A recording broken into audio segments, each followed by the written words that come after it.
Vonnie Estes, your host for Fresh Takes on Tech podcast, and we are recording live from the show. This is the first day of the show, the floor opening soon, and you can just feel all the buzz and excitement. It's very, very cool. And my first guests today are two of my favorite people in one of my favorite companies, so I'm very excited to have this conversation. So, Emily, I'm going to let you start and introduce yourself and tell us a little bit about AeroFarms. Thank you so much, Vonnie. So excited to be here. My name is Emily G. I'm marketing director at AeroFarms. We're an indoor vertical farm growing microgreens, and just really excited to be here, chat about what's going on in the industry, tech, and our product. I'll turn it over to Ben. Thanks, Emily. Ben Weir, Director of Sales, working with great customers like Whole Foods Market, Fresh Market, Walmart, Stop and Shop, really making sure that microgreens are accessible to all consumers. Excellent. So there's been a little bit about AeroFarms in the news, and people might kind of wonder bankruptcy, not bankruptcy.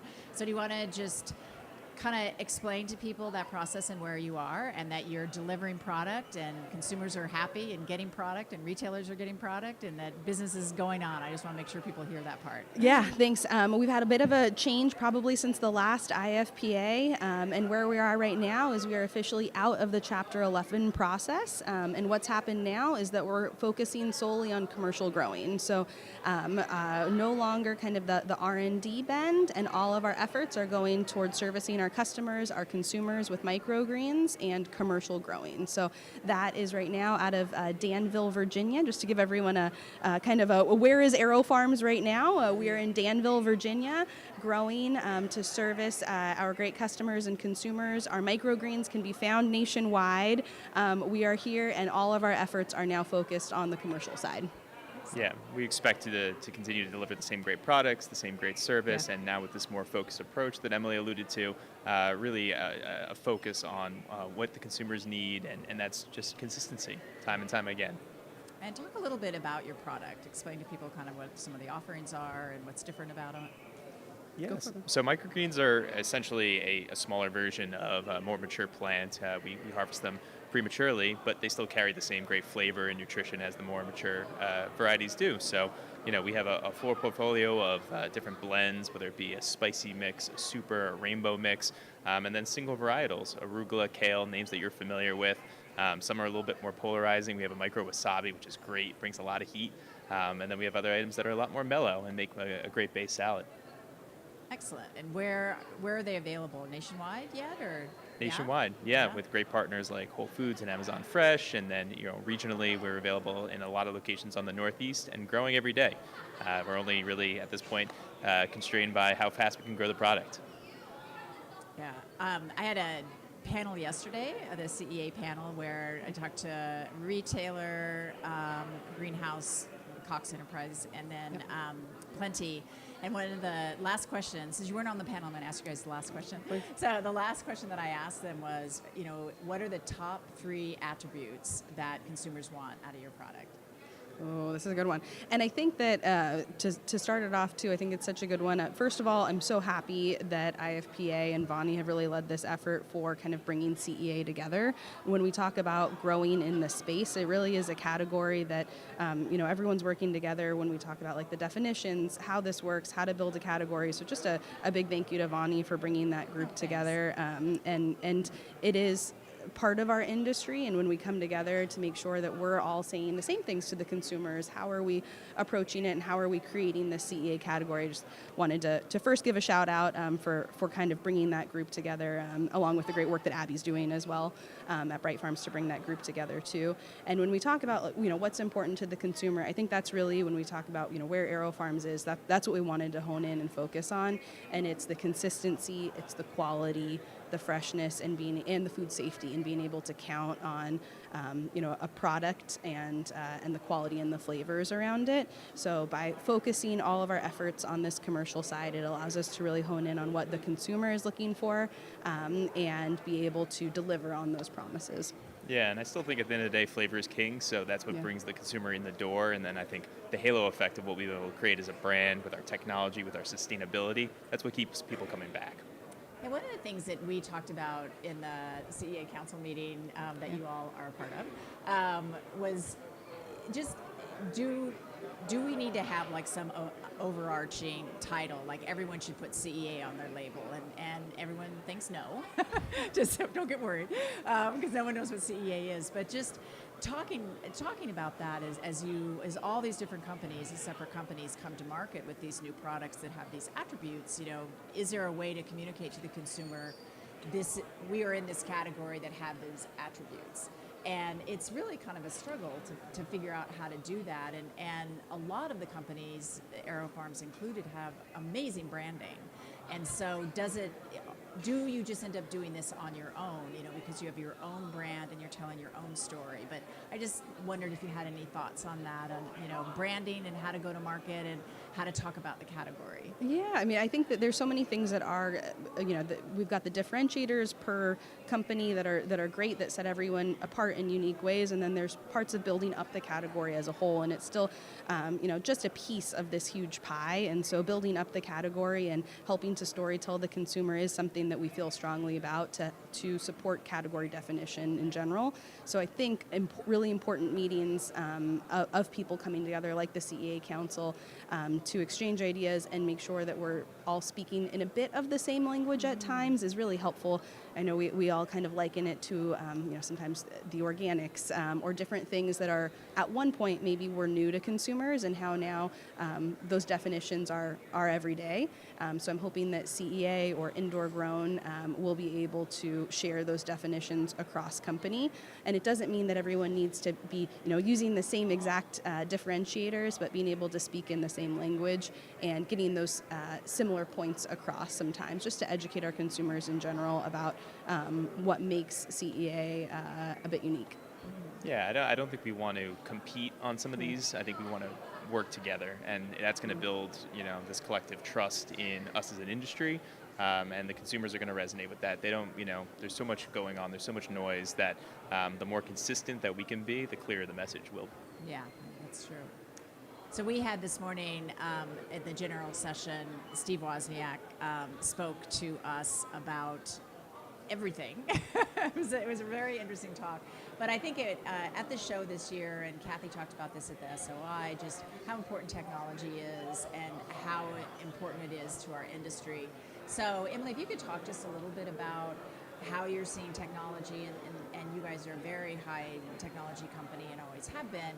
How do you see technology helping what you're doing? How do you see AI moving into what's going on in technology? And just talk a little about that. Yeah, I mean, I think it's such an interesting time right now too, with so many different technologies emerging. I would say too, something that's been really interesting is also this kind of emergence of AI and just different ways that we can also optimize what we're using and how we are kind of conducting business. And I say first and foremost is even just tools that help our entire team, like ChatGPT, are really interesting. And one of the things that as we're beginning to use it and beginning to explore is, I would say, number one, not necessarily in replacement of people, but how do we make people efficient, and how do we give people the tools to open that up?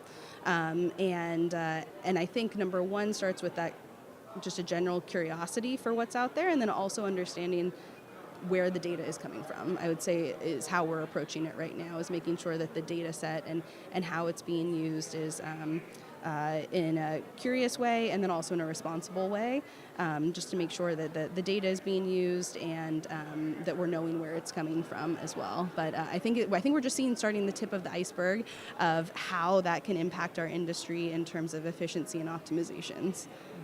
Yeah, I'll just add that one of the biggest differentiators when we opened our farm in Virginia was the presence of automation, and some folks think that means that there's no one working in the farm. We have a great team of over 150 individuals working there, so it's really that intersection of machines, people, and how we can make things easier, faster, better, and that's what we're really striving to do. Yeah, great. That's a really great point. So what do you guys want to get out of the show? Oh, I mean, I always love looking around. And number one, it's always great to see everyone and to see people, and then looking around at all the new stuff. Some great trends coming out. Love that the show always kind of coincides with the new trends for 2024. And something personally that I'm really excited to see is a big effort on sustainability. We're seeing a lot of different ideas to make sure that products are staying fresh, that there's food safety, and seeing some efforts for sustainability, all three, which making my heart sing over here. So love seeing it. Yeah, I'll echo. I was part of the Sustainability Council meeting yesterday, which was a great session. And, outside of that, meeting with the customers. It's been a challenging year, as Emily indicated, but we're meeting now on kind of an upswing for the business, and it's a really great context to have those relationships continue to grow. Great. All right, you guys. Thank you very much for being here. It was great talking to you, and I will see you on the floor. Awesome. Thanks, Vonnie. Thanks, Thank you.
Hi, I'm Vonnie Estes, and I'm your host for Fresh Takes on Tech, and we're doing short takes on tech, 10-minute conversations with fabulous companies live in Anaheim at the show, which is super exciting. You can look outside the window and see all these people registering, and there's just so much buzz going on. So this is very cool to be in this fishbowl, right, Christine? Yes, it is. A little intimidating.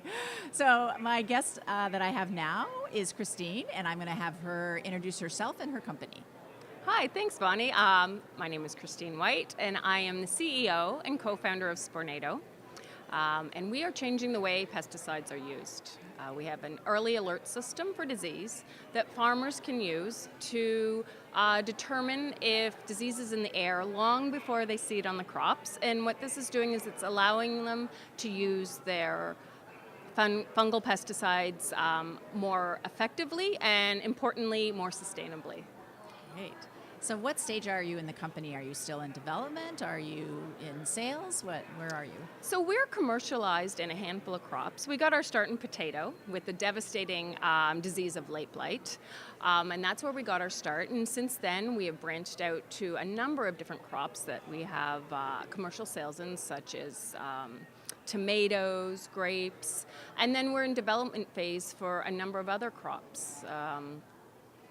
Leafy greens, apple, strawberries. So it depends on the crop and the phase that we're in. And are you commercial in all of North America or focused mostly on Canada? Or? Yeah, so while we're based in Toronto, in Ontario, we do have sales across North America, in Europe, and for the first time we have some samplers in Brazil this year. Oh, excellent. Yeah. And how are you selling direct, or how is that working? Yeah, so we have a number of ways that we do reach the market. Generally speaking, when we are in a new crop, we start out with researchers doing independent research, either from universities or from government agencies. And then from there, when we go into commercial sales, it's either directly through a grower, but a lot of the times it's also through agronomists. They will use our system as a value add for their clients. Ah. Yeah, and then finally we're developing partnerships with a number of retailers that, this can help their agronomists make better recommendations. And the chemical companies themselves actually partner with us to do research or even just to help their clients use their products more effectively. So it's kind of a new way of doing things. How do you get over the barriers of people saying, I don't believe this could work? Yeah, well, we have a lot of wind behind our back helping in terms of first regulations. Growers every year are losing access to chemicals through regulations. So we have that that's helping adoption. We have the fact that a lot of growers are trying to grow more sustainably, that this is becoming very important to only use the chemicals when they really need them. Mm-hmm. And then finally, more targeted use is becoming more important every day because the chemicals that they're using are becoming resistant. The diseases, rather, are becoming resistant to the chemicals. Uh-huh. In part due to their overuse and, maybe not ideal timing of use. So, yeah. That's exciting. So what's on your horizon? What are some of the things that you're looking forward to doing and that are coming up? One of the things we're very excited about, we just finished a 2-year research project, is looking at fungicide resistance. So basically what we can do, we can collect our air sample, and through a molecular test, we can tell if the genes are present that indicate that disease is going to be resistant to the chemical. Wow. So not only can we help growers decide when to spray or not, we can, in the future, help them pick which chemical is going to work the best. So we're pretty excited. So how do you do that? How does that work? Again, it's a pretty standard molecular test now. The test that we use, or that our laboratory uses, is virtually the same technology as our COVID tests were. Uh-huh. Yeah, so there's lots of labs out there that can do it, and it's simple and really inexpensive now. Wow, that's very cool. Yeah. So you were in the Freshfield Catalyst Accelerator this year. I was so happy to have you. What was that experience like for you, and what did you learn? Did it inform any way going to market differently, or what are some of the positive things that happened? I mean, one of the overall benefits was learning about the market, because we kind of get focused on maybe just the agronomy side of it, because we're talking to agronomists a lot. But this really, our experience, our road trip up up California on the bus, a lot of fun, jam-packed with information. I got to learn about every part of the value chain, from packaging to packing to growing, and that was really useful to get a big picture of the industry and see different ways we can fit into it. So that was fantastic. Is there any particular insight you got that made you think about marketing differently, or going maybe into different crops, or? Definitely opened our eyes to different crops, for sure. Yeah, definitely. And just our overall approach. You saw, like, every step of the way, there's a sincere motivation of the industry to do things more sustainably. So that was really encouraging. Yeah, that was super loud and clear from Yeah. everyone. Yeah. Yeah. And how did the mentorship program go for you? It's been fantastic. We've had a really good experience with our mentor, and the exciting thing is so with the program you get paired up with one mentor, but that grows really quickly, because they're introducing us to more people, great. that are helping us and that are, in turn mentoring us. They're like, even if we never do business with you, call us anytime. We'll help. The ag industry is really strong on supporting each other. Huh, that's interesting. Was that surprising to you? Like a grower network, or just a big network? Just a big network, even outside the growers, they're very supportive and willing to take time to help and to talk to you, share their knowledge. That's interesting, because we hear from a lot of startups that say this, and that's part of the reason that we have the accelerator, because we hear from startups that saying, they look at the produce industry and they go, oh my God, I can't, how do I even approach that? There's like so many different crops and so many different people. And sometimes, I've heard people say that they felt like it was kind of insular and it was hard to get in, but I guess you need a toe in, right? You do. Yeah, you need somebody to help you make those introductions. Yeah. Yeah, for sure. Because everybody wants to talk to Taylor Farms and Driscoll's, and it's like, so yeah, that's one of the reasons we started the accelerator, to just help get great technologies like yours into the industry, where it just might get passed over because there's so many other phone calls and you can only answer so many emails. So Absolutely, yeah. Great. Yeah. But what are you expecting from the show, and talk about your booth and kind of how it's been in the first hour? You know what? The traffic's been amazing. Yeah. It's great. We have a nice little stand. I took a picture. It almost looks like a game show set. Yeah. We're all there.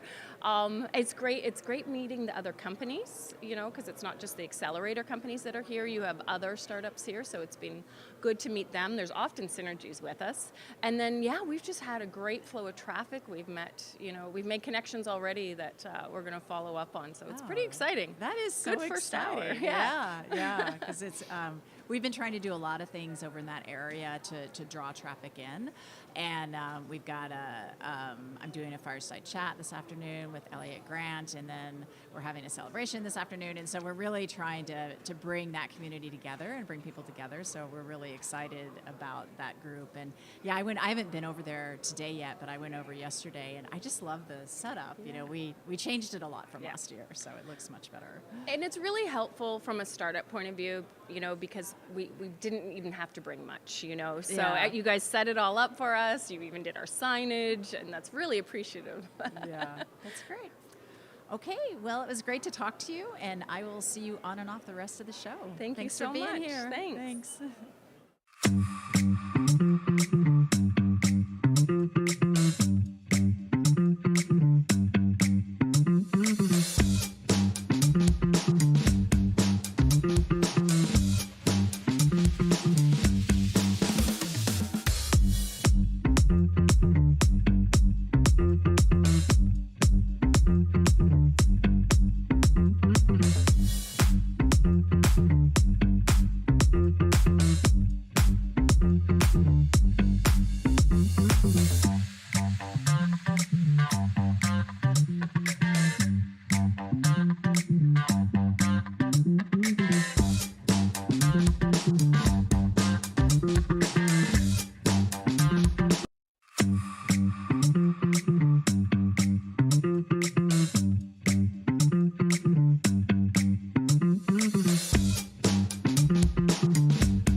Estes, and I'm host of.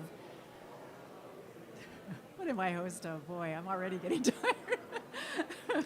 Fresh Takes on Tech. This is when you wish you could have an editor. Anyway, Live is good. life is good. I'm host of Fresh Takes on Tech, and we are recording live from Anaheim at the Global Show, and it's really exciting setting. We've got people all outside the booth registering and great people in the booth. So we're going to continue our podcast series of these short takes of 10-minute conversations, and I'll turn it over to you, Greg, to talk about you and your company. Thank you very much. I appreciate it and the opportunity to talk. So my name is Greg Gatsky. I'm the founder of ZAG Technical Services. So we've been in ag since 2006. We were founded in '98.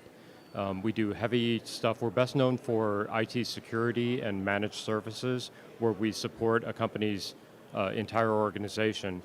But with and there's been a lot of traction on that, especially cybersecurity. You know, criminals continue to attack, and the attacks are going up much more this year, in fact. But this show this year is really interesting. The focus on data and all that and knowledge within the industry. I really appreciate how technology is at the forefront and what you guys are doing. So I really appreciate that. So do I. Yeah, and it is so obviously good job, right? Yeah. But with that, we believe that data is the future, and the ability to utilize that data to reduce COGS, to find efficiencies, to increase sales. And with that, I brought Tan to kind of talk through that. And Tan is our leader on our data side. So Tan? Great, go ahead. Thank you, Greg. Honored to be here. My name is Tan No, and I lead our data and software services. This is a emerging practice area for ZAG, where, as Greg referenced, traditionally we've done a lot to bring forward technical solutions for the industry. As the industry shifts into embracing what data and information and knowledge can do, not only to make the business better, but the industry holistically, our practice area is moving forward with things that will help in automation, things that will help with data management, and then going right into how to best use the information, build it up into useful information from the data, and then moving on to more of the advanced things. So this is my first time here, and great. Welcome. it's exciting. Yeah. Like what Greg was saying, it's very good to see that the industry is shifting towards acknowledging the need for data, the use that it can become part of a competitive advantage for a company as it grows and matures. The biggest thing that I see is not everyone can just plug in an AI tool or a machine learning piece, because the data that they have today still needs to be managed correctly and worked through and bring it to a point where it becomes useful for those advanced tools. So that's one thing that I would say that we can definitely help with. It's a matter of being able to take what you have from that data perspective, use best practices and involving security, processing, automation, and all that good stuff, coming up with good information to feed into these advanced things so that your outcome is what you're expecting. So that's a very important piece that ZAG is positioned to do well to help our clients and the industry as we continue to move forward in this practice area. So how do you engage with clients? I mean, those are all amazing services, but does someone come to you and say they want all of that? Or do people say, maybe they start with cybersecurity and then they say, oh, you're doing these other interesting things around data management? Or so how do you engage with people, and is it full package or menu? It's a little bit of both. Traditionally, it's been the work that we've done with these companies. As the work expands, the ecosystem that's built it expands as well. So that gives us more opportunity to bring in different capabilities that create a more useful and helpful ecosystem. Rarely do you have one system that can do it all. Rarely do you have all of your systems in sync and up to date so that you're secure from threats. The ecosystem evolves at different rates, and so what we do is we take advantage of the relationship that we're building, and as we create more capabilities, we offer the sense to add on to what we've been currently doing, and a lot of times it makes sense to help grow that ecosystem. Now, recently, we've taken a different tack to this where we are looking at problems that not only get solved for a particular company, but general problems when it comes to software and data that can be applied generally across the board. Huh. If you think about it, if a company is having challenges with managing data extraction from a particular system and turning that into some sort of business insights in the form of reporting or analytics, Yeah. chances are other companies that are using that same system is going to have the same challenge. Right. So we're taking that type of approach where if we look at it from the more holistic picture, we can bring forward products and services that can help the entire industry versus doing the one-off customizations and going that route. Yeah, I think that's an issue I see companies like yours have. Is so often you end up being consultants because you can't just like give a company something and say go. You know, everything has to be so customized. So you're finding a way to for less customization and more being able to solve people's problems that are more general. Right. And It's much better for your revenue stream, I think. And we still do the consulting. It's just a matter of being able to create that consistency so that as the various companies are adopting the solution or technology, everyone is moving forward so the industry is learning, the industry is being able to use the better technology to do more, especially when it comes to automation where the smallest inputs make all the difference in the business process. And so when you do find opportunities to automate, reducing time for people, who wants to sit there and do some of the tasks repeatedly day in and day out, they want to be challenged to do more meaningful work for their companies. And so the automation side, when we can automate things and let those automations do the repeated tasks, and somebody can not babysit a system for a couple hours a day, that opens up a whole new world for them, challenging them to do more for the company. And ultimately, the company benefits because they're getting more value out of the roles versus some of the things that are repeatedly or mundane. One of the things that Elliot Grant said yesterday on the panel, somebody asked him about, well, he was talking about AI and how AI is being incorporated, and someone said, well, how does somebody even start? You know, and many companies aren't even thinking about this. And he said, just start gathering data, because you can't, if you're not gathering that data, you can't go back and gather it. So I'm sitting in the audience thinking, okay, if I'm a producer, what does that mean? Like, what action do I take when someone says gather data? Like, so how do you answer that question? What does gather data mean? To answer it in a way that everyone can understand is collect it and make it available when you need it. And that's what it means. But what if you're not collecting? So give me some examples. I'm just trying to think of, so you've got emails or you've got sales numbers, or like, what are you collecting and where are you putting it and how do you make sure it's clean? So let's take a typical ERP system where if you look at the system itself, it's built in a way that collects so much data that's not always usable. Yeah. So the system itself will generate data to keep the data in check and the relationship and validity of the data. And you can consider that as less valuable to the core of the business. And the data that's more valuable is the data that you're using to see how the production lines are operating, looking at different impacts to challenges when you've got supply chain issues and things like that. So I would say holistically, when you look at the machine data versus the business data, it's a lot of data. Yeah, okay. And so when you look at a system, it's constantly generating that much data day over day, and it's difficult for companies to really determine what's valuable and what's not. Yeah. The nice thing about today's systems, especially the cloud-based ones, are there are very easy mechanisms to employ that saves a lot of data to an inexpensive type of cold storage. So like you're putting it in the refrigerator until you actually need it. And so what that does for you is as long as you've got the proper strategy in place, you can start collecting and gathering that data in a low-cost way, organize it in a way that you can come back to it and bring it out of that refrigerator and use it to your advantage at a later date.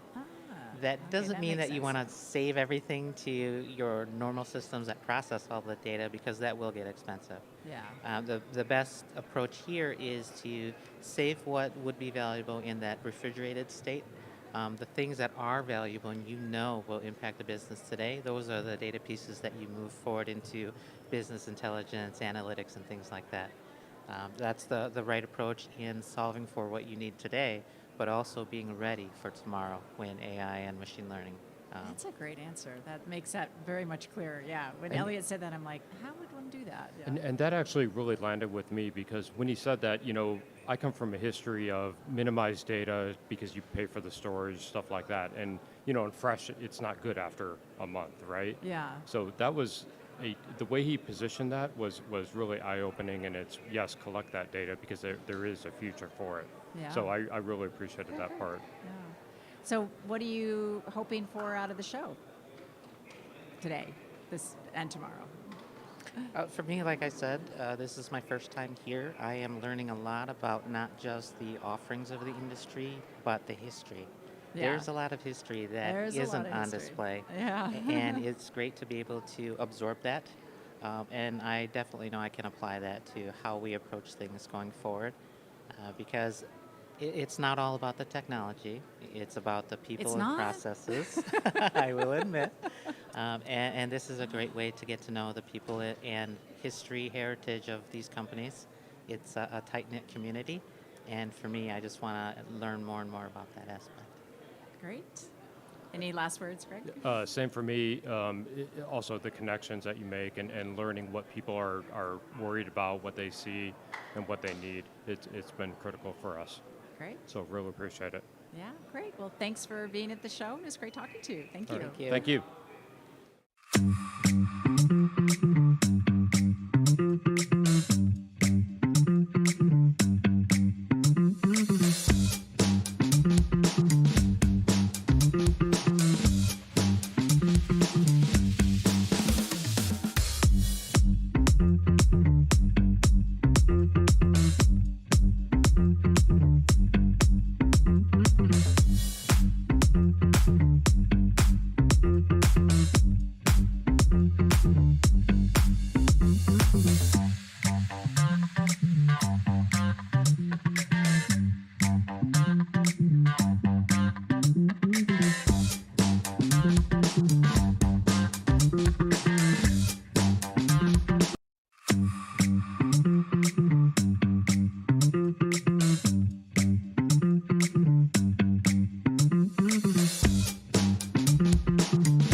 Hi, I'm Vonnie Estes, and I am your host of Fresh Takes on Tech podcast. And we are live at the show in Anaheim today doing short conversations with exciting companies just to hear what's going on with their company and what they're doing at the show. So I'm very happy to have Chris from RSM. I'm going to turn it over to you to introduce yourself and your company. Well, thank you, Vonnie. My name's Chris Jones, and I'm a principal with RSM based out of St. Louis, Missouri. And certainly happy to be here with you today.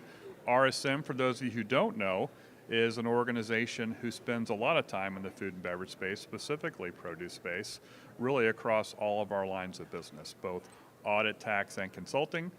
Certainly for us here at this show, I think our consulting line is probably what's most interesting for most of our clients who are facing, difficult issues, trying to manage their digital transformation and looking for ways that we might be able to help. Oh, that's interesting. So how do you, in that part of the business and the consulting, how do you engage with customers? Do they come to you and say, we're trying to do something, and then is it a menu of services, or how does that work? Yeah, it often depends, but oftentimes most organizations, they don't necessarily think they've got a technology problem. They just have business issues. Yeah. Issues could be, inventory, could be traceability, food safety, and they're looking for solutions that oftentimes technology can be a part of solving that. Yeah. So give me an example of some sorts of project that you would work on, not giving names, but how you would help them and how you would engage with them. Yeah, oftentimes organizations are faced with a myriad of different data issues, right? Especially, now here in 2023, data is the new currency. And so they think about their current solutions and systems and problems they have, and in order to be able to solve those, they realize they just don't have the data they need to be able to do that. So oftentimes, it starts with just kind of taking a look at the process and the kind of metrics they think they would like to be able to capture. It turns into sometimes a larger digital transformation project that could just be a data and business intelligence, kind of project, or it could be into a full-scale, hey, we need to re-platform, we need enterprise resource planning and supply chain solutions and systems. And again, RSM can try to help provide all of those services along the way to meet them where they are. So what I hear from a lot of people is that when they realize they have some sort of issue like that, different systems aren't talking to each other, and then they're looking at, well, I need to buy this new system, but then it won't talk to this system. So when you hit that kind of problem, do you talk to them about revamping everything so everything is new and talks to each other, but then you've got this huge training issue, so how do you deal with that? Yeah, it's a real tough one. The reality is that most organizations aren't prepared to just completely scrap everything, right? Yeah. They do have a ton of technology debt and different point solutions, and so sometimes it's really just about low-hanging fruit, per se here in the produce space, right? To find out what those issues that are impacting them the most, and sometimes you can start small. Take a work stream or two and figure out how to solve that. Sometimes that might lead into a larger platform conversation, but that can be phased over a period of months, years even, without having the pressure and the risk that, hey, look, we've got to do everything at once. It's too much. It's too big a task for most organizations to handle. And is your point of contact usually the CEO or the finance head, or it's from all over. I would say typically more of that C-suite. It could be CEO, CFO, CIO, COO, but those people that are empowered in an office that, one, they understand and see the real challenges and they see the need, and they're probably in a leadership position where they can invoke some change and make some change happen. Are you seeing any particular trends? Like, is it speeding up? Is your phone ringing more when people are starting to realize they need help, or what are some of the trends you're seeing? Well, I think the big trends that we see, certainly just changing workforce dynamics, right? That's a common issue. Certainly, more focus on profitability. I would say inventory issues, supply chain issues that we've seen, the disruption over the last several years in transportation, and just better insights into some data around some of those things. Those would be some of the big issues that we're seeing. In all of those issues, again, there are multiple potential solutions, right? It's not a one-size-fits-all, but oftentimes technology can at least be an enabler to help them through some of those challenges. And your engagements, usually, I mean, are you hired like on a retainer for 2 years to solve this, or it just depends on I the would say a situation? majority it is a project based. So we come in, and sometimes it might be more of that advisory in the beginning to help really scope out the challenges, to kind of do some discovery and find out where the needs are. And sometimes it might be recommending a roadmap, right? Something that you could implement over time. And sometimes some of those very discrete projects are things that our consulting team could do project by project. So it could be a short engagement, an assessment for 4 to 6 weeks, or it could be a large-scale ERP project that could take 18 to 24 months. And what's the size of the company overall? I just don't have a sense of. So yeah, RSM's a large international organization. Here in the U.S. Alone, we've got 90 offices, about $3.5 billion, 15,000 employees. But if you look at RSM worldwide, we're in 110 countries, 50,000 people, almost $9 billion in U.S. revenue. So a large organization that has the ability to kind of grow and scale with the size of our clients. And also, we have the ability to meet clients where they are, even in an international global environment. So when did you start focusing on produce? Is that a long-term involvement, or? Yeah, has that we've more been in the recent? produce space now for almost 20 years. That's amazing. So been working with What did you talk to people 20 years ago about? Same problems, different technology. Yeah, different solutions. Different solutions and different technology. Yeah. But look, the produce space has been rife with regulatory issues, right? And Yeah. so as regulations have come in, certainly nothing bigger than Food Safety Modernization Act, and trying to be able to adapt to some of those standards and technology and data and labeling and things has brought on a lot of need for organizations to invest in technology and solutions to be able to support that regulatory compliance. And how is the produce industry different than other industries? Is it harder, easier, slower, behind, ahead? I would say in general, it's been probably lagging. In other, let's say, food CPG kinds of companies, they've been a little bit slower to adopt and embrace technology. Why do you think that is? Oftentimes, think about the hearts of many of these organizations. They're farmers, right? They're Yeah. growers and farmers, and so their investments is really about capacity, and it's about field and soil and things like that. They haven't thought as much about, hey, how do I enrich some of the data processes and the supply chain issues that we need to be able to continue to grow and scale. Now that we've had a number of consolidations over the years, and many of these smaller farmers have gotten larger, they're faced with more challenges. And they've got more pressures from their customers, right? Whether that's food service or direct retail chains and distribution chains, they've got more pressures to be able to share more information, to share more data, and just to provide better public safety and health from foodborne illnesses and things like that. So if you're going into a large company, or compare like a large company and a small company, are the issues pretty much the same? It's just scale, or are they different issues? Yeah, it's interesting. The issues are largely the same, regardless of the size. Some of those larger organizations, the scale and complexity, it might compound those issues. They can't afford the manual workarounds that they might need. They just don't have the people and process to do that. Where some of the small organizations can still just continue to add manpower and manual processes to kind of help them through that. But as you get to a certain level, it's just the scale of the wall is too high to climb, right? And so you've got to invest in some of those solutions to help out. But the challenges, you're right, they're the same. Yeah, just slightly different Yeah. scale. So how long have you been coming to this show personally?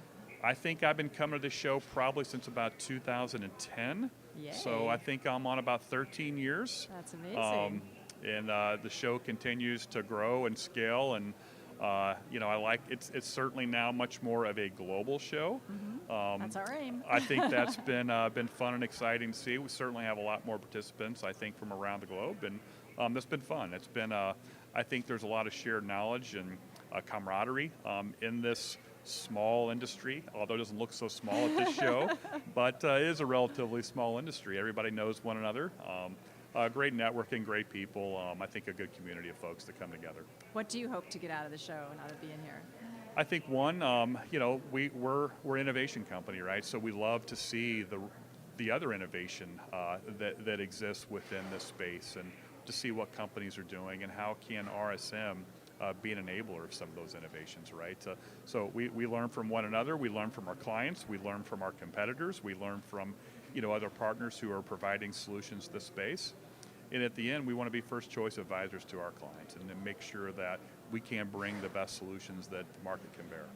Great. Well, I thank RSM and you for supporting our Freshfield Catalyst Accelerator program. That support is needed and helpful and helps us bring even more new technology into the industry. So thank you for that, and thanks for being here today. It was great talking to you. Well, thank you very much for your time. Thanks for inviting me. Yeah, great. Thanks.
talk about the different perspectives and kind of how that's been. Yeah, over the course of my traceability journey, I've had the opportunity to work, with grower packer shippers all over the world. So I've seen all kinds of different implementations for traceability because I worked on the produce traceability initiative since it really got started. So doing a lot of those initial pilots. So, and that's carried over to the work that I'm doing in FSMA 204. So I've had that experience to kind of see what people all over the world are doing for case labeling and tracking produce all the way into the U.S. and grocery stores, working in restaurant chains. So I've seen kind of the whole journey of food through the supply chain. And then, being at FDA, the opportunity was, they're the consumers of that traceability data. So I got to see from the other side, when we did outbreak investigations, I got to see the data that came in from industry. So all that data I worked to collect and share, it was amazing to see that come in from industry. What surprised you about that? Was it messy? Was it what you expected, or? So I think what surprised me about it when I first got there was that that FDA would continue to ask for POs and invoices. And I said, everyone can produce a spreadsheet, with the data organized a little bit better than what, so you don't have to retype all this data. So so we started asking for more information, and all this information came in. And so they were surprised at the capability that the industry had in terms of producing electronic information. So that was a really kind of mutual discovery. They didn't have to do so much work, asking for that information in electronic sortable spreadsheet, which, that's why that's part of the FSMA 204 traceability rule, rather than asking for like paper records and bills of lading and things like that, moving towards a digitized supply chain future where that information can be sent in electronically and cutting down the work at the FDA side, which means they can look at more outbreak investigations with fewer people. So it increases their capacity, because really that's the biggest constraint right now, because you have teams of people re-entering that information and trying to figure it out. But if it comes in clean and organized from industry, they can actually do more. Oh, that's interesting. So is the industry becoming more able to do that? And is the FDA telling them, like, use this software or give it to us in this form, or can they dictate that? So the way FSMA 204 is set up, they can't require a specific technology. However, they do require an electronic sortable spreadsheet, which is kind of left open to interpretation to a certain extent. So what we've done is, as the PTI working group, we've come up with templates that are going to be posted on the PTI website to get people started as kind of a common format. And then FDA internally has been working on the product tracing system, which they were required also to do under FSMA 204 subsection D, where they had to implement something internally to receive that data. So they're going to push out guidance in the next couple years with recommended data formats. So I think they're going to learn from what we're doing at PTI. We're going to learn from what they're doing, from their internal system. So it's really a collaboration between industry and the FDA. Wow, that's great. So how have you seen the industry move as far as uptake of data and technology and how people are collecting data and what decisions they're making off of it? Do you see people, is that going quicker than it was, or how's that working? Yeah, I think FSMA 204, what was great about coming up with the critical tracking events and key data elements for FSMA 204 is it gave license to people to create that infrastructure for sharing data, but also what was important is told people what not to do. So that's been a big problem with traceability, because when there was no input from FDA in terms of what information should be shared, it was kind of left up to everyone to kind of do their own thing.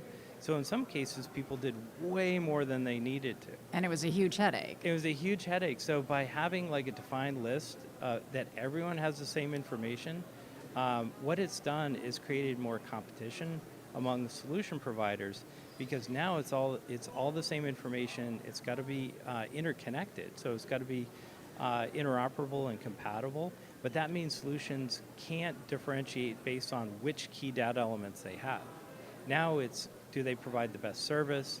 the most efficient technology, the best price for their technology. So it's changed the landscape. So instead of stovepipe solutions that go supply chain by supply chain, it's got to work across the entire supply chain. So that's really created a lot more ideas and interoperability and discussions between solution providers trying to connect systems. And I think that's a benefit to the industry, because now you can share other types of data like cold chain data, your freshness data, because that infrastructure of interoperability is being built. So there's potential in the future to share a lot more information than is being shared today. Huh. So that's moving all the way down the supply chain. And how are people, for a while, all we heard was just complaints about, I'm not giving up my data and who has my data, and that's gotten kind of quiet. So Yeah. how are people accepting the fact that their data goes into a system that gets shared? Yeah, that's a great question, and one of the things in developing the rule that we took into account, and some of the feedback from industry was, we don't want to share proprietary information all the way down the supply chain. So a concept was created, the traceability lot code source reference. So providing a reference to where something was grown or packed that would be accessible by FDA, but not share that information with your trading partners. And a lot of traceability solutions that have been developed over the years touted showing every point in the supply chain to consumers. Scan a QR code, see every point in the supply chain. That went over like a lead balloon for most people. Yeah, the last thing people want, consumers showing up at their, packing house saying, "Hey, I bought this," and there's a spot on this. Yeah, so I think shielding information, in a selective way, but making the information available when you need it for an outbreak investigation, when something happens, having that information at the fingertips of FDA, but not necessarily shared across supply chain partners.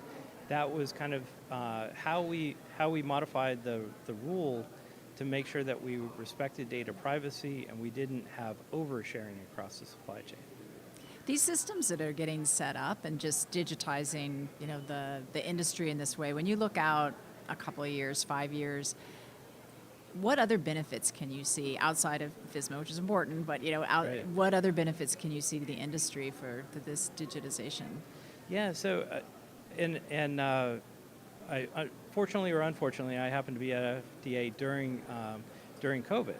So we experienced kind of the meltdown of the food supply chain during COVID when restaurants shut down. So they stopped ordering food. Right. So there was all that excess food built up in the food service supply chain, and retailers had empty shelves because people were, stocking up, and they were worried. They were afraid to go to the store. They wanted as much food as possible. So it created short-term outages of food. So you had one channel with too much, another channel with not enough, and the supply chains were incredibly rigid.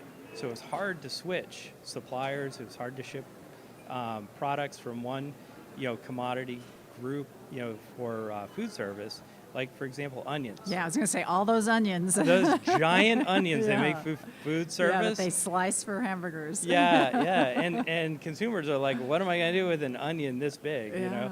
So trying to rewire the supply chain dynamically, building in supply chain resilience, and we saw, prices went up because of kinks in the supply chain. So what I'm seeing is, with a digital supply chain and information sharing, you can rewire your supply chain quicker in response to, supply chain disruptions that may be, weather related. It could be, all kinds of things are happening in the world today. War in Ukraine disrupted food supply chain for a lot of people. So rewiring supply chains is the new normal. So I think having things digitized, it makes it easier to resource or reroute or redirect food that's in the supply chain. It just needs to find a new way to get to the consumer. So I think that's going to be really a benefit to the food supply chain in the future. Excellent. Well, you've been on stage, I think this is the third time you've spoken since you've been here, right? So we really appreciate your expertise. What are you hoping to get out of the show besides imparting your knowledge? Well, so again, being at FDA during COVID, I didn't get a chance to go anywhere. Like we were on ground hold for 3 years. So it's great reconnecting with everybody, and after doing 2 years on the board of PMA, it's been great reconnecting with a lot of old friends. Yeah. Great. Well, it's great to have you here. And thank you very much for this conversation. Thanks. Great. Thank you.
Hi, I'm Vonnie Estes, your host of Fresh Takes on Tech podcast, and we are here live in Anaheim at the Global Show,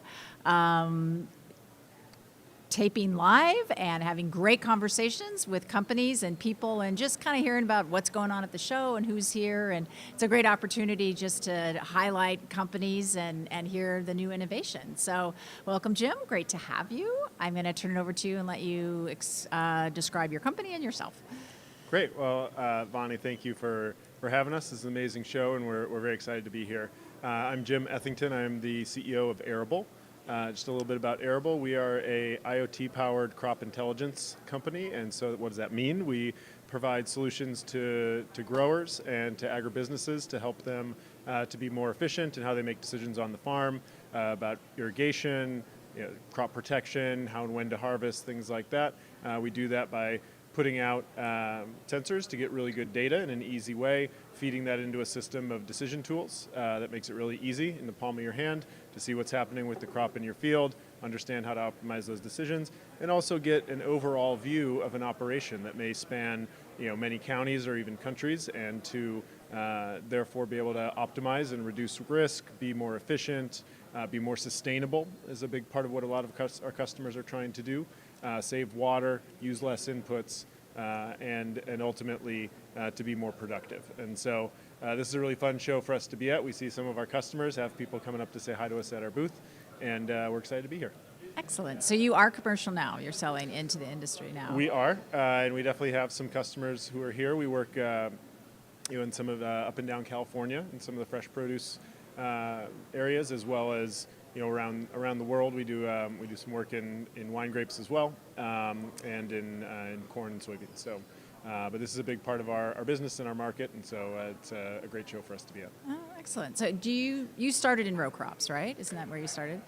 We did. My career actually goes back in agriculture, probably a good 15 years, and I'm from Illinois, and so I was surrounded by corn as I drove around, and so when I started my career in agriculture, it was predominantly in corn and soybeans. And for arable, we've always been involved in more in the specialty crop side, and there's for a product like ours where you're getting really good real-time data about what's happening in the field, it does pair well with crops that have more frequent and complex decisions. And so a lot of the produce crops, you're really worried about quality. You want to provide enough water, but not too much, which can bring on disease or other problems or quality issues, water content issues. So a lot of crops like tomatoes are a real strong fit for us, and we've been in for a long time, because potatoes as well. Everything kind of has to stay in the middle of the zone. Too much is a problem, too little is a problem, and so having good data to power those decisions. What we hear from our customers is, they know what they're doing. They've been doing this for a while, but it's really helpful, especially in a world of a changing climate and more extremes, to have a tool in the toolbox that helps them make those decisions faster, be more confident in what they're doing, and see that kind of all at once at all their fields without having to drive around. So that's really the fit, and why we do quite a bit of work on these crops. They're very high value and complex to manage. And how long has the company been around for? So Arable has been around since it's about 2016, and with our product, and so that's about 7 years now. Wow. So you were a little early. There seems to be a lot of companies that realize how important this is and are entering the market now. Yeah. What do you say is your competitive advantage compared to everyone else that's jumping in and saying, data? Yeah, I mean, just the very simple one is what we do in terms of putting devices out in the field. It's hard to keep outdoor connected electronics working on a farm. Very harsh environment, gets super hot, a lot of places it gets super cold, it's wet all the time, there's equipment moving around, there's bugs, there's dust. And so we've learned our lessons the hard way out in the field. And one of the things that I've learned over my career is one of the most important things about products in this space, they have to work really, really well. Our customers are super busy. They're running a business, and they make high dollar decisions based off this data. These are very, very important decisions that we help them with. And so the bar for quality is extremely high, as it should be. And that's one of the things we've learned is how high that bar is and how to get over it. And when we go out and work with a customer and it's a seamless and flawless experience, They're super happy. We do really well. They do really well. And so, what I would say to other folks who are in the market is just make sure you understand where that bar is with your customers, and don't stop till you get there. And if you get there, they'll love you. In the amount of time that you've been in the market, have you seen shorter sales cycle, faster adoption? Is there a trend towards people really understanding the value of data more so than when you first started? Yeah, I mean, I would say the big difference is the percentage of the market that is leaned in and knows that they want to do this already. We start a lot of conversations with people already having decided that they are going to be increasing the degree to which they use data in their decision making, increasing the degree of data that they have about their operation. So how much water is actually applied across all my fields? Not roughly or at some central pump, but each and every one of these blocks, how much am I applying? They know they want that problem solved, and they know that needs data. And so we're already over that hump, whereas, you go back even 3-4 years, they may have had the question like, is data useful? Am I going to be able to get something out of it? I don't know. So that's a big tailwind, is that more people they've already come to the conclusion that if I'm not using data, I'm falling behind. There's going to be winners and losers here, and I'm going to be ahead of the curve. We're definitely not to the point where it's sort of market-wide and everybody's adopted. I still think, a relatively small percentage of the decisions in agriculture actually get made with real data powering the decision. We're getting there, and people are looking at it, but it's not central just yet on a very large percentage, which just means there's a lot of work for companies like us to do to continue to improve, and there's a lot of market still to go. I think one of the things I'm seeing that's interesting is that as people are looking more at climate smart and being more sustainable, we used to just look at yield, like what's the yield? And now we're looking at what's the yield per how much water and how much input of nutrition or how much. And so now that we start to have tools that we can see like how much water per pound of strawberries and those types of things, I think that's driving people to see there really is value. Whereas before it was more like, well, what was the yield? It's spot on. And what you get into once you find out that that's a really valuable number, we don't have the data to do that, on the vast majority of the market. And it's doable. But and the other thing I think that we find is now that I have that data, I can look across 20 fields and be like, why am I getting a higher ratio of yield on this one? And wow, I'm applying a lot more water here, but not getting any more yield. Why is this? Maybe I should go back and think about my operational decisions. And so once you have that data, you find that it's illuminating on cost savings, risk management, simple labor management, things like that save money. And that's particularly important to growers here in 2013, where there's a lot of pressures on all sides of the business. So you were in the Freshfield Catalyst Accelerator program this year, and so tell us about your experience and kind of some things that happened and things that you learned. So I think for me the highlight was probably the immersion week where we went out and saw, I don't know, it was 20, at least 20 13. 13 different companies. Felt like 20. There were many people at each of those stops. But just the ability to get out and be on the farm or at people's office or place of business or plant and hear from them their real challenges and what works, what doesn't, what are the parameters of what they could use and not use, and ask them questions and make those connections, and now have them to be able to email and follow up. I learned so much and made a lot of really valuable connections into the industry. Also, it was just a lot of fun. I've been catching up with all the people who are on the trip, and it's really fun to reconnect with them, see how they're doing, see how their business is doing. And so both in terms of value and just enjoyment, that was awesome. I think the ongoing program also super helpful. There's like always something interesting and useful to us coming up every 2 weeks, and then being here at the show also. But it started with that week, and so the kickoff was a really great way to start it all. Yeah, I love that week. Everyone loves that week. Yeah. Is there anyone you would particularly, not a particular company, but types of companies that you would suggest the program to that you think would get value out of it? Yeah, I mean, I think one of a group that I would suggest is folks who think they may have a product that's a fit for for the fresh produce industry or a particular segment of it. It's a great way to learn a lot very quickly about whether or not that hypothesis is correct, and to also to answer the questions of, probably the answer is, well, you're not exactly where you need to be for this market yet, but you can get a quick answer to what are the things we're going to need to do. Yeah. And so Instead of spending 5 years strategizing about that. or it's 5 years strategizing, or to say, hey, I think we can do something. I'm going to go hire 2 salespeople and invest in that. Yeah. This is a way to make sure you know exactly the path that's going to get you there. And so any company that's got a strong hypothesis that this may be it's an incredible market. I mean, it's one of the biggest markets in all of agriculture. Customers who are willing and able to adopt technology and have a lot of problems. So definitely. they bring the problems, you bring the solutions, and so I would encourage anybody who thinks they have a really strong fit in this market, but maybe isn't sure. Yeah. This could be a really fast, effective way for your company to get on the right path very quickly. Great. Thanks. What do you hope to get out of the show?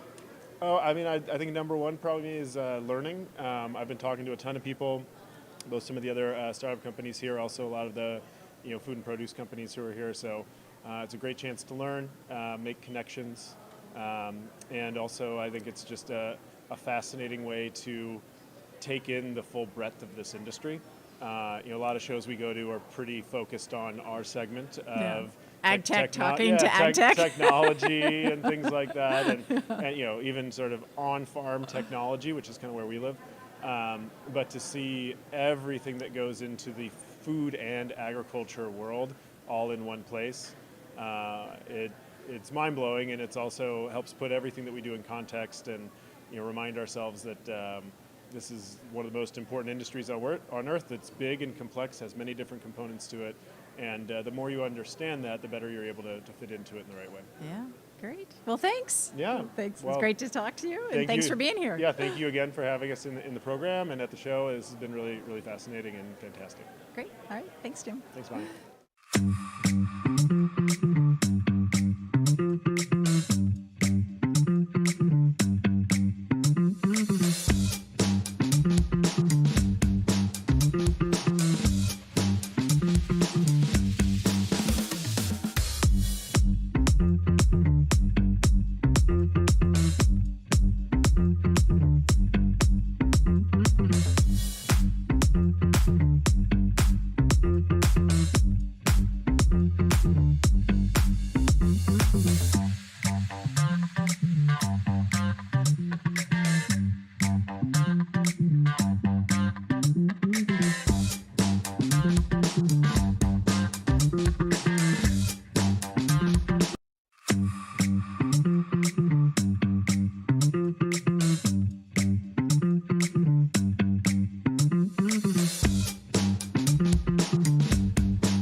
Hi,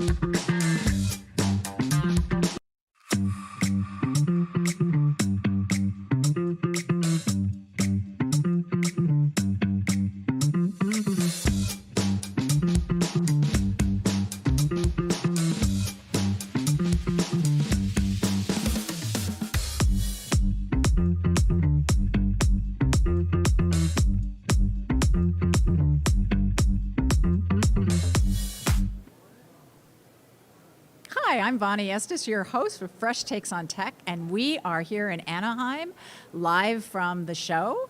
And so exciting to be here, and so exciting to be able to talk to different people, interesting companies, just these short takes to figure out, what people are thinking about at the show. And my guest right now is one of my favorite people, and I'm just going to start by having you introduce yourself and what you do, and then we'll take it from there. Sure. Hey, Vonnie, my favorite people as well. So I'm Walt Duflock. I'm the Senior Vice President of Innovation at Western Growers. I work with the fruits, nuts, and vegetables crowd, so a lot of the folks that are here are our members as well. And we basically focus on a couple things at Western Growers, automation and labor, biologicals and chemistry, and the next-gen ag workforce to get ready for both of them. My personal background is a fifth-generation family farm in Monterey County that does cattle, grapes, and greens, and a 30-year career in Silicon Valley working at a number of startups. The last 10 years has turned into ag tech. Excellent. Thank you for that background. So we've, as you've noticed being here, there's a lot of talk about technology, and it's warmed my heart. I'm sure yours too, that, we've kind of opened with how important technology is, and that's certainly a direction that Western Growers has gone in, and IFPA is going in that direction as well, as looking at, we have a lot of issues in our industry and we need solutions. And so there's a lot more focus on technology this year at the show than there has been. And you and I both listened to Steve Wozniak a couple hours ago. So what did you think of Steve and what he talked about? He was as fantastic as he always is. I've had a couple of chances to hear him over the years. Woz is a legend in our valley, in Silicon Valley. Obviously, he and Steve Jobs got Apple going. Thought he had just some great takes on tech, some great stories. He's a great storyteller, still a great storyteller. And I think he's right. I think technology is going to continue to have a huge impact on a lot of industries, including ag. And I just thought listening to him talk about, as we say, that's in our lifetime. The stuff he was talking about. And you roll that out, and we saw this in yesterday's conversation with Elliot and Johnny, trying to roll it out 10 years, try and roll it out 20 years. We don't know, but we know it's going to change a lot. And we know that people who can figure out where the change is coming first are going to have somewhat of an advantage in getting there. Yeah, and that it does take time. And it just popped into my head. There was a panel that you chaired recently, and there was a guy from Trimble, I don't remember his name, but we were talking about data, and we were talking about the amount of data, and there's so much data, and it's all messy data, and this is all just horrible, messy data. And the guy was like, when we first started this 20, 30 years ago, to think that we'd be talking about we have too much data, he said, this is a high-class problem, and now we just need to figure out how to clean it up. And so that perspective, and I think Wozniak had a certain, similar type of thing, of like this perspective of technology, and that we feel like, sometimes things go faster than we expect, and sometimes it just takes decades, to get things moving. And so I think that was a really important thing, and especially, and for startups too, it does, you're not going to get going, especially in agriculture, you're not going to become Google in a year. So it's exciting to watch. Play the long game. And the data point is totally right, Vonnie. I mean, Elliot said it, the best time to collect data, to start collecting data was 10 years ago. The second best time is today. Yeah. I think that's generally true, and I thought his comment was exactly right. Don't even ask why. Just know that you need to have it. And in this case, the why may turn out to be because the artificial intelligence wizards that are going to take that data and do things with it, they always benefit from more of it. So you're exactly right. Did we think we'd be swimming in mountains of data 30 years ago? Probably not. Yeah. Now are we trying to create even more swim lanes to get into? Definitely so. Yeah. So we're also, there's a lot of conversation about AI at this show, and also from the comments from Elliot yesterday. And from the work that you're doing, how are you seeing AI worm its way in, and how do you think it's going to change the industry? Yeah, it's a great question. Hot topic, right? Yeah. At all the shows we both go to. I would say, I think yesterday's conversation summed it up nicely. There's a lot of headlines saying AI is going to take all the jobs, and there's a lot of headlines saying AI is going to create a bunch of jobs. The truth, as always, is probably somewhere in the middle, but that's not a great headline. Yeah. So I think the truth is in the middle. I think it will make some jobs difficult to hang on to because they will automate nicely and AI will solve them, if you will. And I think there's going to be tremendous opportunities for jobs we haven't even thought of yet inside agriculture as AI comes out and really starts to do some things. I do think AI is going to be tremendously enabled to the data point. AI is going to tremendously enable itself because all these equipment manufacturers, right, the weeders that are now doing it at numbers that make sense for the growers, the thinners, the planters, the harvest assist, these are now making sense for the grower, and they're up and down the rows a lot. So they're going to have massive treasure troves of data. That's when the AI guys are going to come in and say, you know what, you asked me to help you identify where things are planted so I can help you weed better and harvest better. But oh, by the way, I can also help you do a better job on soil health in between the rotations, maybe do some regenerative practices because you don't need to till that stuff as often. So ironically, by getting all the data will enable the AI guys to really take over because without the data, they can't do the analysis. But with the data, they can take over. So I think the next 10 years, hardware retains its importance on the field. You've got to have automation solutions out there. But I think the software side of the world, I'd say it this way. Right now, I think we're 2/3, 1/3 hardware to software in terms of importance. I think that flips over the next 10 years, becomes 2/3 software, 1/3 hardware. So right now, as you said, a lot of that equipment that's out in the field is gathering the data. Do you think that data is going to be gathered in a different way in the future? Is that going to be like gathered by drones, or do you think that'll change? You know, that's a great question. I actually think you're going to have a ton of ground truthing because I think the drones, it'll always be a little more regulated, what you can do in the air versus what you can do on the ground. Yeah. And if you look at the Farm NG and Burrow platforms, right, these are the $15,000 to $25,000 platforms. Yeah. Those are gettable. We're seeing community colleges and four-year colleges buy these for the Farm Robotics Challenge. Now they've got them. So what is Clint Cowden at Hartnell going to do? He's going to put his students to work on the Burrow, right, on the Farm NG machine. What is Peter Livingston and all the guys at Cal Poly going to do? They're going to put guys on these machines. So when you think of the number of passes that a small autonomous robot can make through fields in a 1-year period, they're going to start collecting stuff because they're going to have new imaging to go get. They're going to have new sensors they want to test out. I think people are going to do things. It's like when the chips got so cheap you could put it in anything, we did. Yeah. When the sensors get so cheap and the robots get so cheap you can put it on anything, we will. I think at that point you'll collect data just to collect data. We'll figure out what to do with it later. But I think soil health will get better because of all the automation data collection we're doing. That's really fascinating because that was the next question I was going to ask you, is just about adoption, especially, there's still a lot of the larger weeders and thinners and harvesters are still too expensive for smaller farms, and the price will come down. That's not a complaint. That's how innovation goes, But thinking, I was going to ask you, like, how is that adoption going to happen? And I think you answered the question, with things like Burrow and Farm NG, where you have these smaller pieces of equipment that just can dart around. I loved it at the show in Salinas where the poor Burrow, guy was just out by himself going up and down the trees, and all the other pieces of equipment, they had like 10 people making sure that they stayed running, but then there's a little Burrow just, all by itself. And I thought that was just a great example of if as we can make these more simple, the adoption is just going to be faster. Exactly right. And having worked with Charlie and the Burrow team for, 6 or 7 years now, Vonnie, I can tell you, AgTech has a lot of 10-year overnight successes, right? I mean, Charlie just kept getting after it, stayed focused on two things: harvest assist for table grapes. And that served him really well. So now it's a full built-out platform, and they can do more than harvest assist and just taking the stuff back to the truck. Now they have accessories, now they have third parties, but they wouldn't be here, I would argue, if they hadn't got some great investor advice from Kirk Haney and others, and some really focused work by the team. Nailing harvest assist allowed them to build a platform around it that now allows them to be this low-cost robot provider, and they go to market with those accessories on top of the Burrow. I think I've said this before, I see great things in Burrow's future.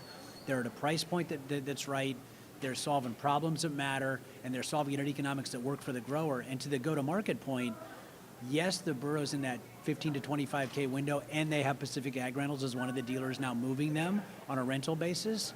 But even on the higher end machines, the Stouts, the Farmwises, these 6 and 7 figure machines, there will be service providers that buy these machines and offer it on a per acre or per activity basis. I think that's what we get down to. If you look at the earlier days, right? So we have a 1,400 acre wine vineyard on our ranch. We bought the Palanque machine in the 90s because we could afford the $350,000 with Mondavi growing it. My sister has 80 acres. She couldn't buy that Palanque machine, but when someone from Paso Robles found her when she needed a crew because somebody stole a crew from her by paying them more money, it happens, she was only too happy to say, yes, I'll do that for $500 an acre. She's never gone back. She's never bought the Palanque, but she's happily a user of the Palanque for going on, I think, 12 years now. Let's talk about labor and technology a little bit. I know this is an area that you're looking at just across all the way from in the field and then also just training workforces for the future. So how are you thinking about labor and how does technology fit in with the new labor force in agriculture? Yeah, exactly right. So I think where automation fits is we continue to see a shortage in domestic labor, and not just the U.S., a lot of countries. We've seen a huge lift in H2A, right, like 7X from 48,000 in 05 to 371,000 in 2022. And that's driving the price up because with H2A labor comes housing and transportation. So that's pushing all of our members to reconsider. If I need to go all in on H2A because I don't have a domestic workforce, I better try and push automation even faster. So I think in two ways. Number one, the increasing labor cost is saying I better look at automation sooner and harder.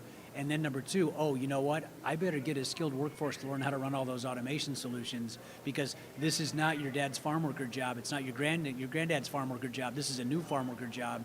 So the community colleges and the four-year colleges have a role to play to get those skilled workers out there because whether it's Taylor Farms, Driscoll's Berries, or Braga Fresh, or it's a service provider for them, they're going to need people to build the robots, service the robots, sell the robots, take care of the robots, oftentimes 60 miles from a dealer. So you better be a problem solver as well, Vonnie. Yeah, exactly. So you've been at the show today, walking around. What do you think of the show? What do you hope to get out of being here? Yeah, I really like the layout. Just congratulations to IFPA. It's a fantastic show. It's my first one, actually. I've seen a lot of pictures. I feel like I know this show already, but I don't. I love the layout. I love that it's, rows 1 through 25, I think, or 24 are like all the food products, all the floral products, very well laid out. Rows 19 to 24 are awesome for the snacks that turned into my lunch. By design, I didn't need that much. I've been eating well this week, thanks to you guys. And I would say putting all the business solutions and then the tech in one area is a great idea. I'll make a little plug and take a little shot at the same time. Hey, Tulare, you listening? We could use some of that at your place because I got to walk a lot at Tulare to see the guys I'm seeing here in a couple hours, right? Oh, interesting. What Tulare does for dairy and cattle, the 1 in 4 industries in our state, very well, they could do for specialty crops. You guys have done that here because all of the fresh produce startups are in pretty much a couple rows, which makes it really easy for me to see all the folks I want to see at the show. Great. Well, I'm glad you're hanging out over there. It's it's great to have that whole space and really focusing on both the accelerator companies and other startups and just giving them the opportunity and the platform to talk to the industry. Right. Well, our time is up. I always say that Walt and I should do our own show because we could just keep going. We would probably lose everybody else. We're like, okay, enough of them. To-do list. Yeah, I that's like right. it, Vonnie. Yeah. But I always love talking to you, and thanks so much for coming to the show and all your support over the years. Thank you. It's been great.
Hi, I'm Vonnie Estes, your host for Fresh Takes on Tech, and we're live at the show in Anaheim, doing these short conversations, short takes on tech, talking to amazing companies and amazing people, and just finding out within 10 minutes what they're up to, what they think of the show, and it's just been a great opportunity to hear what's going on and the type of people who are at the show and get just a pulse on technology. So I will hand it over to you to explain your company and introduce yourself. Awesome. Well, my name is Jeff Butler. I work for Silo Technologies, and we're here at the show. We were here last year as our first year, which was awesome. And really at Silo, we are at our core, we're a software company that's focused specifically on fresh produce. And so our two co-founders started in this business by getting a van and running produce delivery out of the San Francisco terminal, just to get into this space and really understand it from the ground up. How long ago was that when they started? 6 years ago. Okay. Yeah, and so from that came the realization of where some of the needs were in the industry, and so from that we started building inventory management systems in our software, and then we've started from that we expanded to accounting, to payments. Now we offer capital services, so we offer funding through working capital. We're continuing to build out freight and other things to really provide a more holistic set of tools to help businesses in produce work efficiently and really accomplish the goals that they have. That's exciting. So explain your kind of typical customer, or what the sweet part of spot of your customer base is? Yeah, so initially we kind of started with regional distributors. And we operated out of a lot of the produce terminals in the major metropolitan hubs. But through that and through networking with those customers, we expanded out to shippers and now even grower shippers. And so we're really touching from the top of the supply chain all the way down until it lands in the hands of the end retailer or consumer. So kind of our sweet spot's right there in the middle of the supply chain, but we're finding ways to touch both ends of that as well. So who would actually pay for your product and services? Because you kind of go both directions, and so who actually pays for it, and then how do they collaborate and work with other parts of the supply chain? Yeah, So if you are, if you're a shipper and you're moving product either to large retailers or to local distributors, you might use our software to do all your inventory management, manage your purchasing from the grower, your selling to your clients downstream. That will handle all your accounting and all your payments. You might also get funding from Silo as well to kind of bridge that working capital gap that everyone experiences when you have payment terms with your suppliers that are usually shorter than your payment terms with your clients. And so through that they might participate in our software, they might leverage our payments products, and they might also get funding the same way. And that can be extended down towards distributors who are utilizing it for similar purposes, and all the way up to growers, where we have growers who are struggling to kind of bridge that 3, 6, 9 month gap in their programs, depending on the product that they're growing, where there's all these costs that come into place before they actually start seeing the sales revenue come back through. And so unlike maybe more traditional lenders, like we've approached this as saying, hey, we have expertise in this space.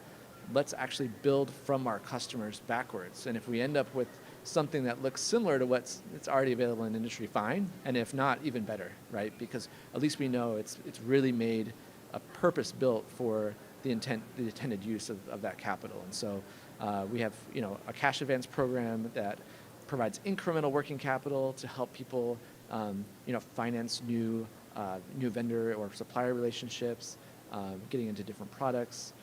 We have another product that is funded through your AR and allows you to kind of like take that 30-day accounts receivable, like days receivable outstanding, and shrink that down to just like 2 or 3 days. So you have control of where you're holding your cash more often, and you have control when you disperse that to your vendors. So lots of different ways in which we're helping suppliers and buyers of produce alike.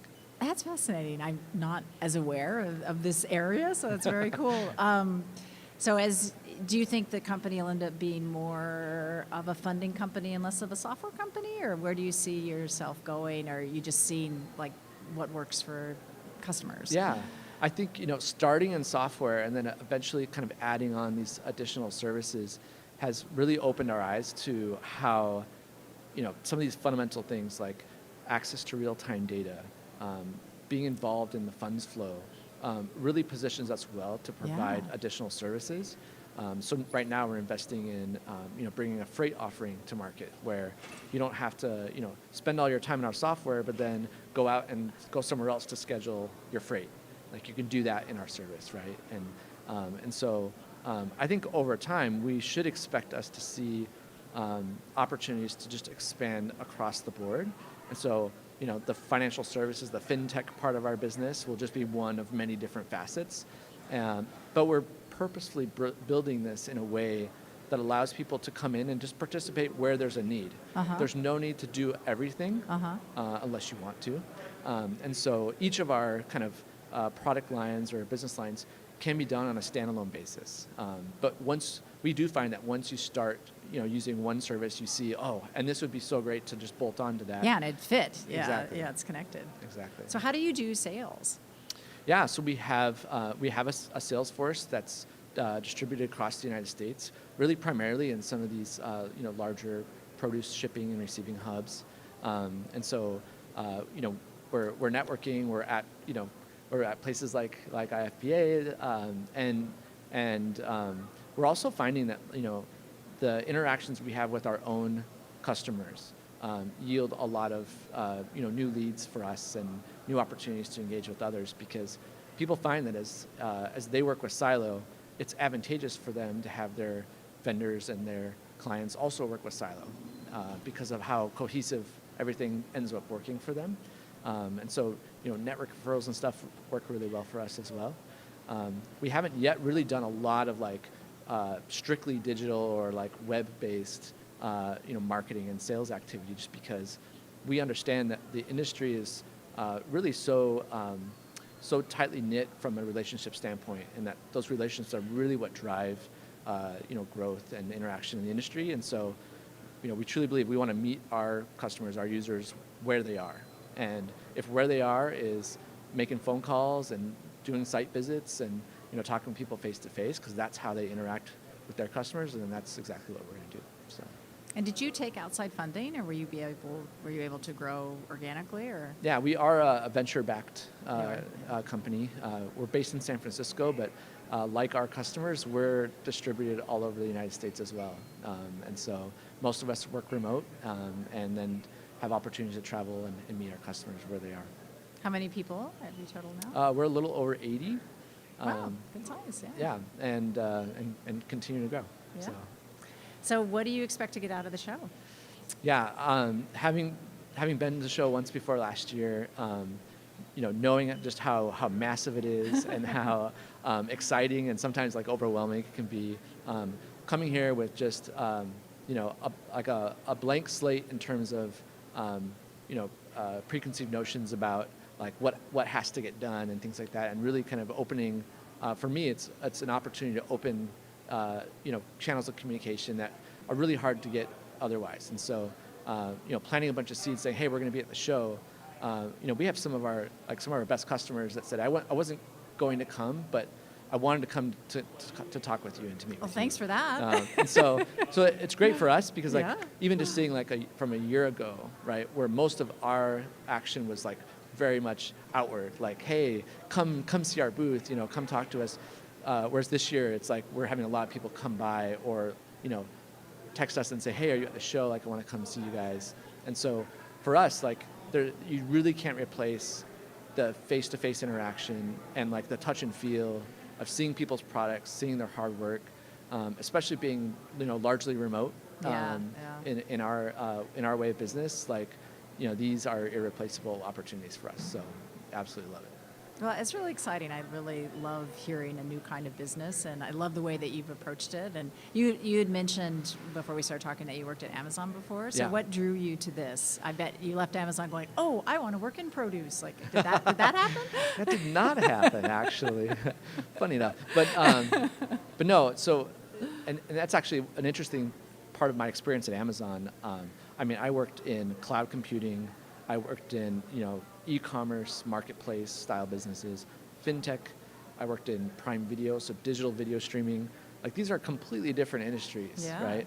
And so, I think part of my DNA now is like being really curious and willing and open to like learn new industries.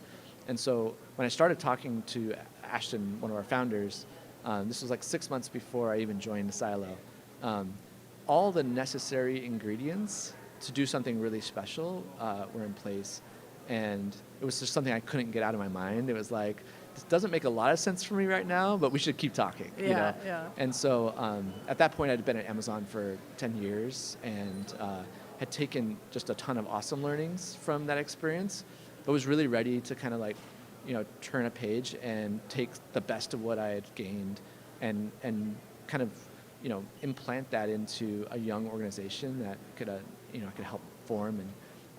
And I think the DNA of Silo before I ever arrived on the scene was very similar to kind of how I operate. And so the match there was really nice.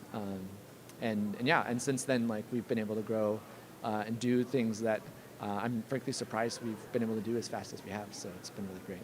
That's exciting. I mean, our industry, as we know and as we all love, there are many like fourth generation companies, and it's really great to have that history, but it's very exciting to see people like you coming from a strong background like you have and bringing those learnings to help us solve some of our problems. So thank you, and thanks to your company, and thanks for being on the podcast. Yeah, thanks. I'm thrilled. Yeah.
I'm Vonnie Estes. Welcome to our show, Fresh Takes on Tech. We are recording live from Anaheim at the show, in these short conversations that we're having, about 10-minute conversations that we get to hear about people who are at the show, what they're thinking about, what they're interested in, what they think of the show. And this is the last conversation. And I'm so happy Save to the be best for last. Yeah, so happy to be having it with Melissa. So I'll turn it over to you and introduce yourself and what you're working on and your new exciting journey. Awesome. So, hi, I'm Melissa Melshanker Ackerman. I am the CEO of Planet Harvest. I began Planet Harvest at the beginning of this year, but we've just kind of gotten things moving. So, Planet Harvest is a mission-based company, a for-profit company, that we take excess food, excess product from the fields, and we move it in innovative ways to increase the percentage of produce that people are eating, as well as access to produce. So we have a lot of different programs we're working on today, but we have seen really amazing success, and even this short time, because I think this is the right time that people are excited to be able to take this product that might not be perfect. We're calling it consciously craveable product, so product that people are thinking that there is a sustainability play, because if the product isn't perfect today, in the U.S. at least, much of that product is being put back into the ground because it costs more for it to be harvested than to be able to move it somewhere else if you don't have a home for it. So our goal is, and as much as donations are amazing, but the scalability and sustainability of a business to be able to buy this product that we call a third channel and move it in ways that won't cannibalize sales, but will actually increase the percentage of sales, is really our goal overall. So where is it landing? Is it landing at retail, or where is it landing? So today we have plans and ideas and goals, but today it's landing at universities, schools, food banks that are actually purchasing the product, or sometimes we'll get half the product donated and half the product bought. It's moving to 501c3s that have the budget to purchase it. It's moving, like, for example, in Hawaii, we've brought a bunch of emergency boxes to Hawaii. Great. And yeah, so it's been incredible. Like, I have just an incredible team of people that believe in this mission. I mean, it's just so incredible to wake up in the morning and be like, wow, like, what will happen today that we can really make a difference, and to enjoy that and to really see that for me, there's like the simplest solution. There's food available, and there's people that need food. And there's people that also just need more creativity around what to eat and how to do those things. So that's where it just seems like such a straight line in my mind, although the complications of the supply chain are insane, and we know that. But that's our life. That was my world. And so with my background in food service and moving produce across the country to thousands of different, concepts and restaurants and airports and hotels, like, the pandemic just taught us that, like, we have to be able to be boldly optimistic of what we can do, and we have to be flexible in what we can do. And my biggest belief is using existing infrastructure to make that change. So, what geographies are you in? So we're across the country, but like we have pilots in different areas. So in Texas right now, we are with UT Health and Harris Health, and we're doing a program where we're working with high-risk pregnant moms. And we are working with our distributor, Brothers Produce, who has their existing infrastructure, brings a truck 5 to 10 miles from the mother's home, and then DoorDash is actually taking it to the home. And so also in partnership with Solving that last mile challenge that you and and I have worked on together. 100%. And, and Brighter Bites is also our partner on this, and they then provide that education and the recipes and those things that are needed. But it's incredible. I mean, we're seeing the mothers, then they go back to the hospital and they have their levels checked. And I work with an incredible Dr. Shrila Sharma from UT Health that's helping, develop this protocol. But it's just, in my mind, it's so clear on the logistics, and that's my side of it. And then you get these incredible experts in health and those things. And so, just really working to be able to expand that and really show that we have so much to offer with our fresh fruits and vegetables, and that it should have a place within the healthcare system. So how are you building? That is really complex. I mean, there's so many pieces of it. You talk about it like, oh, it's just this, and then we do that. There's like all these different pieces. So how do you build out a team to have the expertise to do all these different pieces of it? Yeah, I mean, so we're using existing infrastructure and leveraging that. So I think that's one of the key points. And, we're not buying distributors, we're not buying trucking companies, we're really using existing infrastructure. But the team that I've built so far is people that have had experience in that and who, are just, they're incredible. Like I have the vision of what needs to happen, and then I have incredible execution with my team. And so we're working through it and we're growing. Last month we had really only been selling produce with a procurement person that could sell it for us for 6 weeks, and we sold over 1.5 million pounds in 6 weeks of rescued produce. And so we're just getting going. But it takes, I think, like the right people that have had that experience, and then the shared common interest to do mission-based work. Because when you're doing that, but we're also doing business and doing good. So there's that business aspect that people can really have to be able well. to stay in business. Yeah.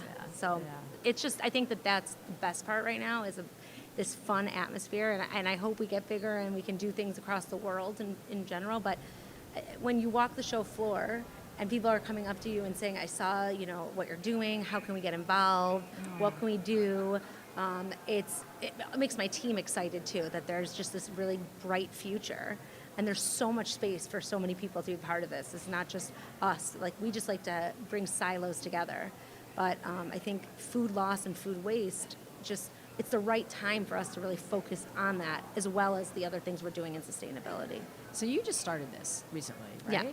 And so what, it's bold and scary, and I'm sure lonely sometimes. So, but was there a point at which you made a decision of like, I need to do this. This is what I believe in. This is my mission and vision. I need to go. Or was it over time, or kind of how did you get there? Yeah. So during the pandemic, I participated in the USDA Farmers to Family Food Box Program, and so my family's in the industry. My dad was the CEO of Produce Alliance, and he taught me the industry. But I think there was something about that time that people were like, just stick to what you know, we don't need to expand. And I was like, no, like, we are doing this. I can feel it in my gut. And we had a huge contract, and we moved 9.2 million boxes in 4 months of produce and dairy and protein and all of these things that like I hadn't purchased before then. And we moved it, and what I saw from there is like, we just have this incredible infrastructure of cold chain supply and purchasing and all these things. And I was like, I want to do more of this mission-based work. And so it feels really good to be able to bring these different silos together of amazing people I've met in my life. So for example, my friend Diane, that's a purchaser at Stanford, she connects so many incredible people. But I was last week or 2 weeks ago, I went there to meet and to speak, and the Menus of Change, which is a group of universities, people coming together and buying, just to be able to be with that group of people and then bring it back to distributors and bring it back to growers. And it's like bringing those silos together. So to get back to your question, I just knew it was my time. I had a very strong conviction. I felt it internally. And with everything you all are doing, even with IFPA, with the food as medicine, I just knew like it was my time to take a leap of faith. Great. So how's the show been, and what have you learned, and what do you hope to get out of the show? Show has been incredible. It has been, even from the first day, I have to say, like, I was in a focus group. And it was interesting. I walked in and it was really only 2 produce people and then 8 floral people. And so we started talking, and everyone's talking about what they're doing these days. And I brought up the food as medicine trial and how it was a high-risk pregnancy group. And at that table, we had a conversation about why like flowers really also increase mood and memory and make people happy. So from there, I called my partners on this food as medicine projects and said, can we put flowers in half of the boxes and see how that also affects people's moods and numbers and levels? And they loved it. And so then I got to walk the show and meet people with flowers and put this whole thing together in less than like 48 hours, and I can have purchases starting next week. That's fabulous. I'd be so curious to see what the results of that are. Oh yeah, of course. Yeah. And I mean, I think that's like, what the power of IFPA is. It's like, and I've loved being on the board, and I'm rolling off this year, but just the people you meet and the information you get and like what you're able to accomplish you truly get from IFPA what you put in. And that's, that would be my one thing and advice for people. Like, there's just a role and a position for everybody. And the more you put into IFPA, the more you'll get out of it for yourself and for your career. All right. Well, thank you so much. Thank I you hate for to stop having there. I'd me. love to talk to you for hours more, but thanks We'll for do being that, here. We'll do that offline. Yeah. Okay. Thank you. All right. Thank you.